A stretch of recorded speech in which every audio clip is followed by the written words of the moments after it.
Eyvallah canlar. Bismillah. Allah Allah. Nasrü minallahi fethin garip ve beşir müminin. Ya Allah ya Muhammed ya Ali. Pir-i Sünkar Hacı Bektaşi Veli.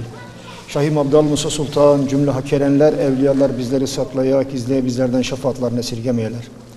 Bismillah. Allah Allah. Vakitlerimiz hayır ola, şerler defola, münkür, münafıklar berbat ola. Müminlere şad-ı hürrem ola, her geldikte hakkımızda hayırlısı gele. Konumuza, komşumuza, çorumuza, çocuğumuza birlik, dirlik vere.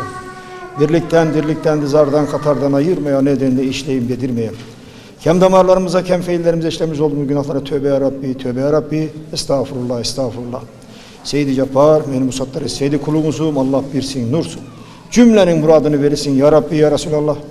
Muhammed el-Mustafa el-Murtaza Ali sancaklarının altında beraber eyleyesin. Cennetinle, cemalinle müşerref eyleyesin. Allah erenler gökten hayırlı rahmetler, yerden hayırlı bereketler ihsan eylesin. Devleti Cumhuriyetimizin kılıcını keskin, sözün üstünü eylesin ya Resulallah. Hak erenler hastalarımıza şifa, dertlerimize deva, borçlarımıza edalar ihsan eyleyip bizleri namertlere muhtaç etmeyesin. Allah erenler bizleri şaşırıp düşürmeyesin, kurallarımıza sabit ve kadim eylesin. İbadetlerimizi, ziyaretlerimizi, adaklarımızı, kurbanlarımızla dergâh izzetinde kabul ve makbul eylesin. Dil bizden olan nefes hünkâr-ı Pir Abdal Musa Sultan cümle erenlerden ola, ziyaretlerimiz kabul ola, vaktimizin hayırlısı gele gerçeğe. Hü ya Ali ya Allah.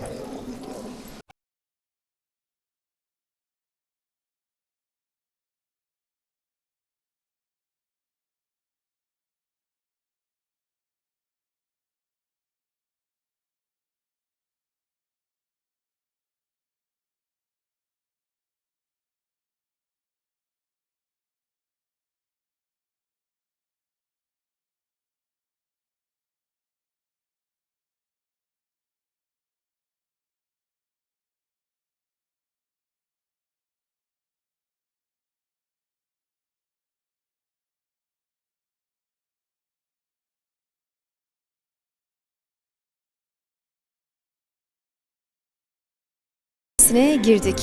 Bunu öncelikle soralım, neden 3 kez kapının sağına ve soluna niyaz edildi? En sonunda eşik öpülerek türbeye giriş yapıldı. Bunu anlatır mısınız efendim? Ritüel hareketler çünkü bunlar. İnanç, Allah, Muhammed, Ali diyerek dualarımıza, ziyaretlerimize, ibadetlerimize o şekilde başlıyoruz. Yani Bismillah diyerek, Bismillah değil. Yani Bismillah, bir Allah, mi Muhammed, Şah Ali, Bismillah diyerek ibadetlerimize başlıyoruz. Buraya girerken de bunların ismini zikrederek Allah, Muhammed, Ali diyerek kapıya niyaz edip ondan giriyoruz. Geçerken de eşiğe basmıyoruz. Eşik kutsaldır bizim için. O yüzden de eşiğe basmadan içeriye giriyoruz. Yani bu bir saygıdır. Yani anlatacak olursak bu bir saygıdır. Eren evliyanın huzuruna girerken, bir büyüğümüzün huzuruna girerken bizim bir saygımızdan dolayı biz bunları yapıyoruz.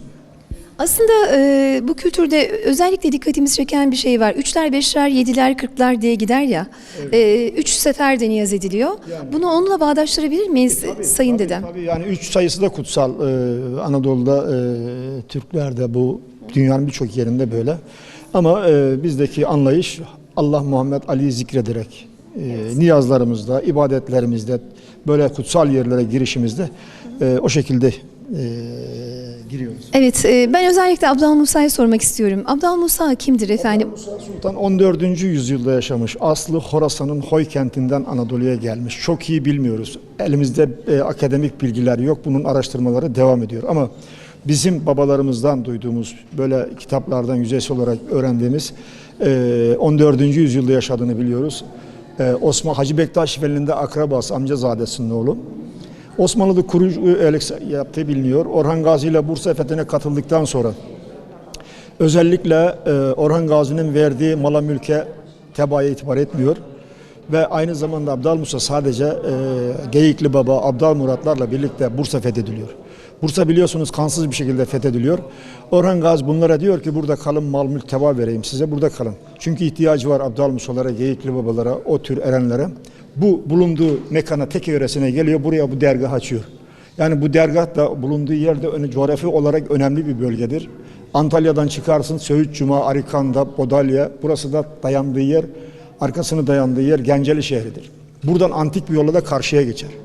Ayrıca yer yaklaşık 1000 metre yüksek, hayvancılığa elverişli. O dönemde insanlar tam yerleşik düzene geçememiş.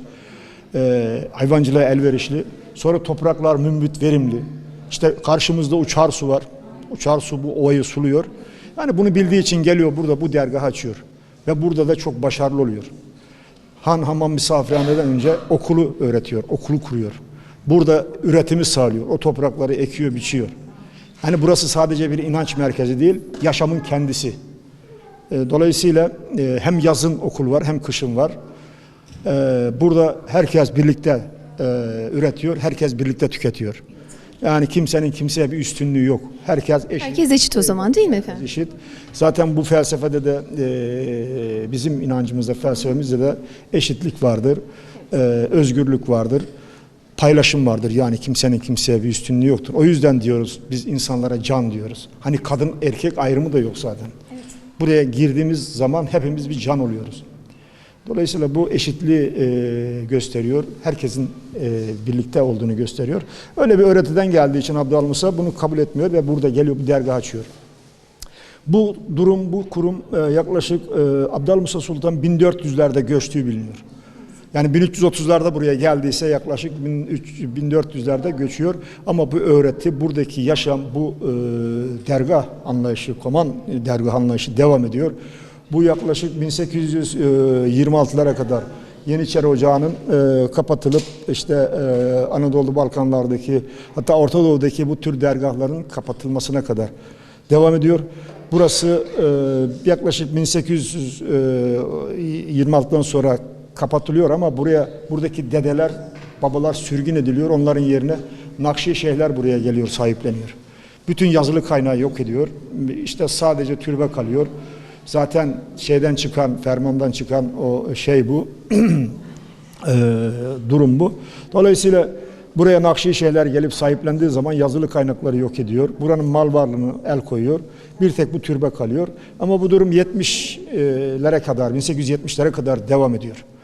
1870'lerden sonra tekrar eski gücüne, Bektaşiliğe erişiyor ama yani o Bektaşi anlayışını kavruyor. Tabii ki eski gücüne erişemiyor. Bunlardan en iyi örnek Mehmet Ali Hilmi Dedebaba'dır. Mehmet Ali Hilmi Dedebaba Hacı Bektaş'a atanmıştır o dönemde. Kendisi bir Nakşiyeşeyh olmasına rağmen Hacı Bektaş'a geliyor. Hacı Bektaş'a geldikten sonra Bektaşi olup hatta Dedebabalığa kadar yükseliyor. Yani bu öğretiyi gördükten sonra bu hoşgörüyü, eşitliği, özgürlüğü, sevgiyi, muhabbeti gördükten sonra o da bu felsefeye, bu inanca tabi oluyor. Dolayısıyla tabi bu durum 1870'lerden sonra eski inancına dönüyor ama tabi eski gücüne erişemiyor. En son Tekke Zaviye ile birlikte 1925'teki Tekke Zaviye ile birlikte tekrar kapatılıyor türbeler. 1984'te bir dernek kurduk biz buraya. Bu dernek bugüne kadar buranın idari işlemlerini yapıyor. Fakir'de buranın postenşiliğini yapıyorum, hizmetkarlığını yapıyoruz. Yani Abdülhamid'in kısaca tarihçesi bu sevgili canlar. Çok da güzel anlattınız ama yavaş yavaş da ben toparlamak istiyorum. Şu an Abdülhamid'in yapmış olduğu o mekanı nuru cennet olsun diyoruz. Onun yanı sıra Gaygusu Sultan Müridi var. Hasan Gazi Sultan babası var. Abdülhamid'in kız kardeşinin burada bir yatırı var. Annesi var. Bunlar neden burada yanında? Dışarıda da çünkü çok seyit var, evliya var. Farklı birçok mezar var dışarıda. Bizdeki bilgi şu. Abdülhamid göçünce hemen üzerine türbe yapılmıyor. Anne baba burada zaten. Burada göçüyor, koyuyorlar. Abdülhamid en son göçtükten sonra yaklaşık 20 yıl sonra bu türbe üzerine yapılıyor. Yani bu bilerek yapılan bir iş. Burada yaşamışlar, burada kalmışlar. Ve dolayısıyla da türbe yaklaşık 20 yıl sonra, Abdülhamid'den 20 yıl sonra bu türbe üzerine yapılıyor. Bu bir aileyi düşünün. Yani dedim ya bir yaşamın farklı özel bir şey yok. Bir de dışarıdaki evliyaları soracağım unutmadan. Onlar çok önemli. Birçok mezar var orada. Dışarıdakiler bu dergah devam ediyor. Buradaki yaşam devam ediyor. Külliye devam ediyor. Burada her dönemde Abdülhamid'den sonra yani 1400'lerden sonra 1826'ya kadar 1830'a kadar en az 200-300 çalışan derviş var. Hizmetli dediğimiz dervişler var. Bu ovada Abdülhamid bu vakfaya ait 10.000 dönüm arazi var. 7-8 bin baş koyun var. Yani burası bir üretimin merkezi. Sadece inanç yeri değil burası. O yüzden burada çalışanların mezarları. Dışarıdakiler, giriştekiler yine idarecilik yapmış belli makam sahibi insanlar, dervişler, işte babalar, burada makam da hizmetle ölçülüyor. Öyle fakir. Çok özel bir sözcük. Makam hizmetle ölçülüyor. Bunu biraz açar mısınız? Detaylandırır mısınız efendim? Himmet, oğul hizmet. Bu bizim felsefemizde böyledir. Emeksiz istemek çaresiz derttir der Veysel. Emek olmadan bir şey isteyemezsin yani. Şimdi özellikle bu kültürde de babadan oğula geçen bir ocak kültürü var anladığımız kadarıyla. O var ama Alevilikte bu böyle. Zaten Alevilik Bektaşilik arasındaki en ufak nüans da bu.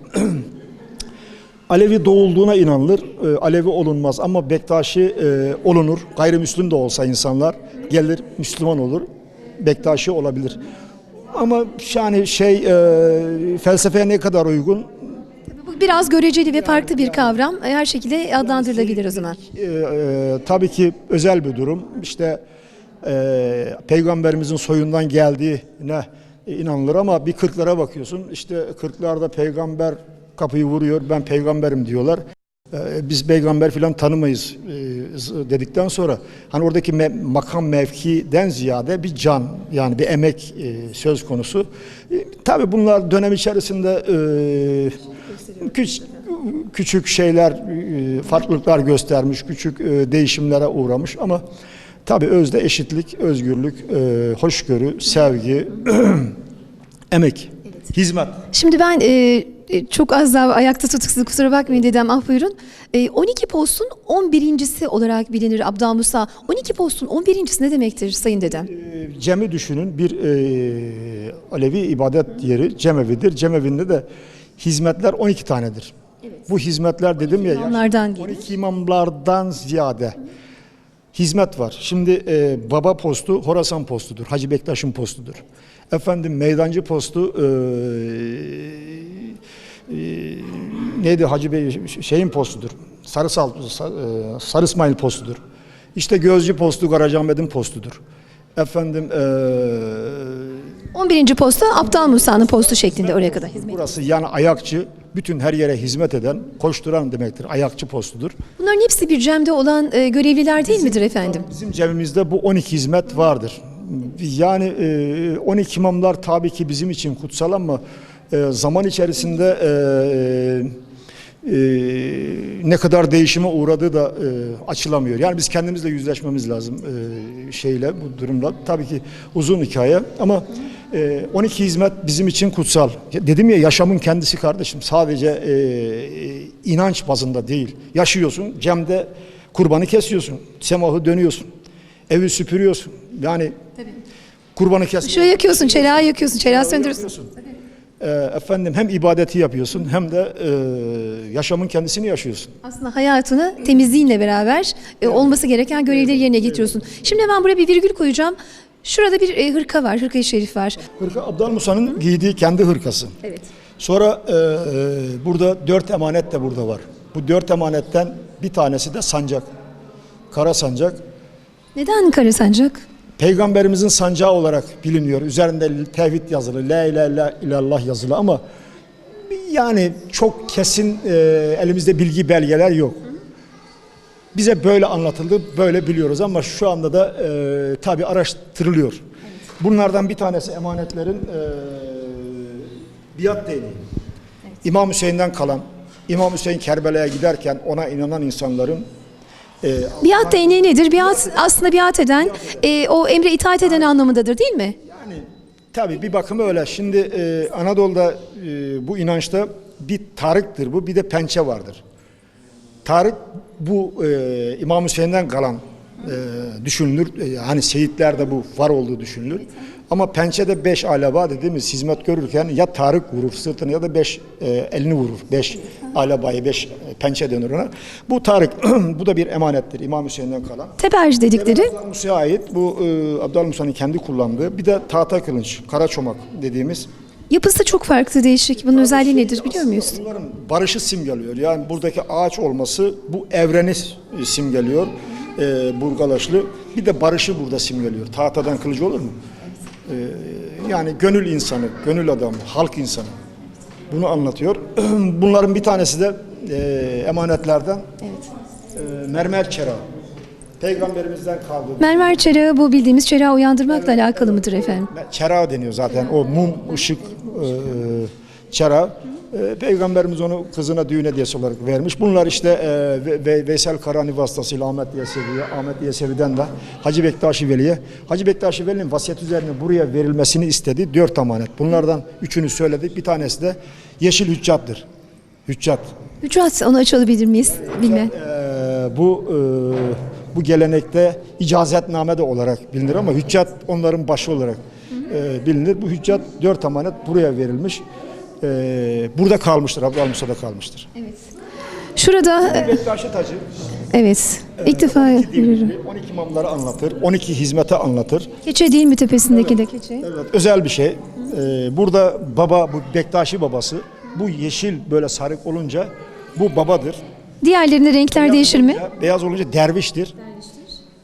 Bunun burasında bir püskül muska olduğu zaman halife babadır ki fakir halife babayım. Dede babanınkinde daha püsküllü, daha bir farklıdır. Şimdi öyle bir şey söylediniz ki halife baba, fakir halife babayım dediniz. Neden bu sözcüğü kullandınız? Bunu da açabilir miyiz? Fakir sözcüğü ben şeytana yakışır. Bizde benlik olmaz. Bizde benlik olmaz. Fakir demek daha toprakla birlikte olan, daha Gönül insanı mıdır? Maneviyatı daha doygun. tabii, yani çok ince bir şey bunlar. Dolayısıyla kendimizi üstte değil de toprakla birlikte görürüz. Hizmetle ölçülür.